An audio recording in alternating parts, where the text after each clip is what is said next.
बरतानिया से मिले 190 मिलियन पाउंड के स्कैंडल में चेयरमैन पीटीआई के खिलाफ नैब रेफरेंस दायर। बुशरा बीबी, फराह गोगी, शहजाद अकबर और जुल्फी बुखारी समेत 8 मुलजिमान नामजद। रेफरेंस में इल्जाम लगाया गया है कि अप्रैल 2019 में चेयरमैन पीटीआई को गैर कानूनी फायदा दिया गया। पैसों की गैर कानूनी मुंतकली के गलत मकासद के पीछे चेयरमैन पीटीआई थे। चेयरमैन पीटीआई ने बरतानिया से मिली रकम से मुतल्लिक नोट इन कैमरा काबीना के सामने रखा, जिसको दिसंबर 2019 में काबीना ने मंजूर किया। शहजाद अकबर और चेयरमैन पीटीआई ने छुपकर बेईमानी का सहारा लिया। बरतानिया में जब्त शुदा प्रॉपर्टी रियासत पाकिस्तान की थी। गलत अक्कासी की गई कि सुप्रीम कोर्ट में अकाउंट रियासत पाकिस्तान के मफाद के लिए चलाया जा रहा है। अलकादिर ट्रस्ट यूनिवर्सिटी की मद में जुल्फी बुखारी के जरिए चेयरमैन पीटीआई को 458 किनाल जमीन मिली। तफ्तीश से मालूम हुआ कि जब चेयरमैन पीटीआई को फायदा पहुंचाया गया तो अलकादिर ट्रस्ट यूनिवर्सिटी का वजूद ही नहीं था। बुशरा बीबी ने अपने शौहर के साथ मिलकर गैर कानूनी काम किया। फराह गोगी को जनवरी 2022 में अलकादिर ट्रस्ट का ट्रस्टी बनाया गया। 240 किनाल जमीन फराह गोगी के नाम ट्रांसफर की गई। रेफरेंस में कहा गया है कि चेयरमैन पीटीआई समेत 8 मुलजिमान नैब ऑर्डिनेंस के तहत करप्ट प्रैक्टिस के मुर्तकिब हुए हैं। सबूत मौजूद हैं। ट्रायल कोर्ट मजीद कार्रवाई शुरू करे।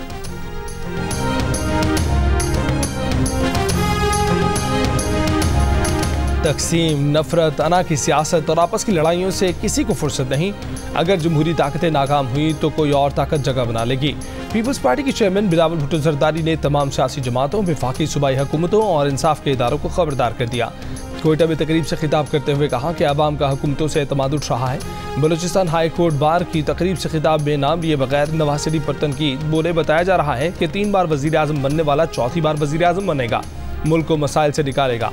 चेयरमैन पीटीआई पर भी तंज। कहा कि 70 साल साबिक वजीर आजम को नौजवानों के लिए ऑप्शन के तौर पर पेश किया जा रहा है।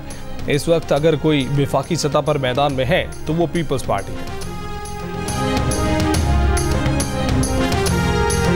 मुस्लिम लीग नून के वजीर आजम के उम्मीदवार नवाज शरीफ होंगे। एहसन इकबाल कहते हैं कि 2018 में अप्रेंटिसशिप का तजर्बा कर चुके हैं, मजीद नहीं कर सकते।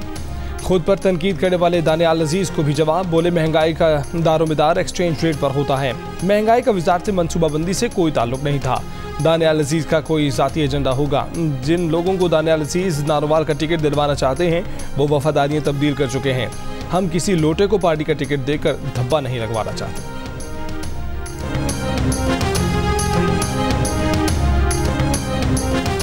बैरिस्टर गौहर खान ने चेयरमैन पीटीआई के ओहदे के लिए कागजात नामजदगी जमा करा दिए। पीटीआई के इंट्रा पार्टी इंतखाबात कल पेशावर में होंगे। पीटीआई के चीफ इलेक्शन कमिश्नर न्याजुल्लाह न्याजी का इलेक्शन कमीशन को खत। IGKP और चीफ सेक्रेटरी को सिक्योरिटी के लिए हिदायत जारी करने की दरख्वास्त। इससे पहले कमिश्नर पेशावर ने न्याजुल्लाह न्याजी को 2 खतूत में इंतखाबात की तफसीलात फराहम करने का कहा था। पीटीआई रहनुमा मौज़म भट्ट एडवोकेट का कहना था कि इंट्रा पार्टी इलेक्शन के लिए जगह का तयन कर रखा है। गिरफ्तारियों के खदशे के पेश नज़र जगह का ऐलान नहीं किया जा रहा। पीटीआई के चीफ इलेक्शन कमिश्नर न्याजुल्लाह न्याजी ने कहा कि इंट्रा पार्टी इलेक्शन पेशावर की तहसील चमकनी में होगा। इसमें 500 अफराद शिरकत करेंगे। इलेक्शन के लिए सिक्योरिटी भी मांगी गई है।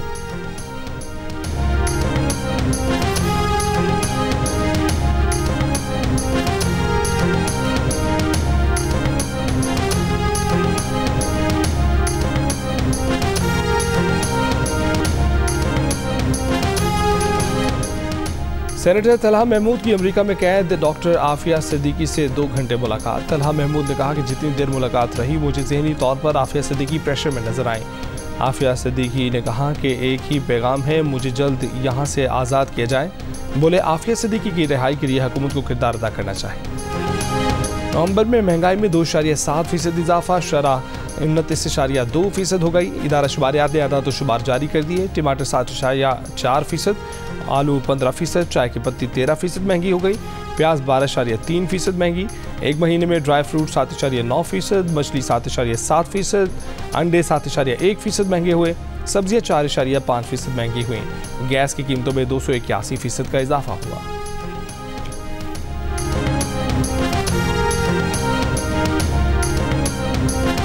IMF के मुताबिक 30 जून 2024 तक पाकिस्तान पर कर्ज का बोझ 820 खरब रुपए हो जाएगा। रवा माली साल के दौरान कर्ज में 118 खरब रुपए तक इजाफा मुतवक्के है। रवा माली साल के लिए मालियाती खसारा 82 खरब रुपए से जायद बढ़ जाएगा, जो GDP के 7.8% के बराबर है।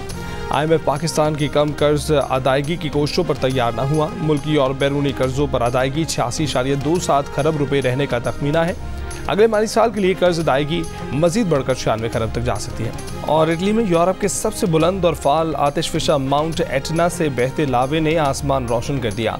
सिसिली के कस्बे कटानिया का ये आतिशफिशा फटने की सबसे तवील तारीख रखता है, जिसका 425 कबल मसीह तक का रिकॉर्ड भी मौजूद है।